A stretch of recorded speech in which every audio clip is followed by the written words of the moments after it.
अरे सुनो, संडे का दिन है आज, सर्दियों की शॉपिंग ही करा लो। संडे आ गया, मंडे आ गया, सर्दी करनी है।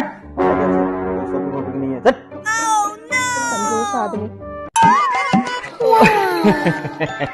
आ गया फोन। हेलो हाँ जी। हाँ कपड़े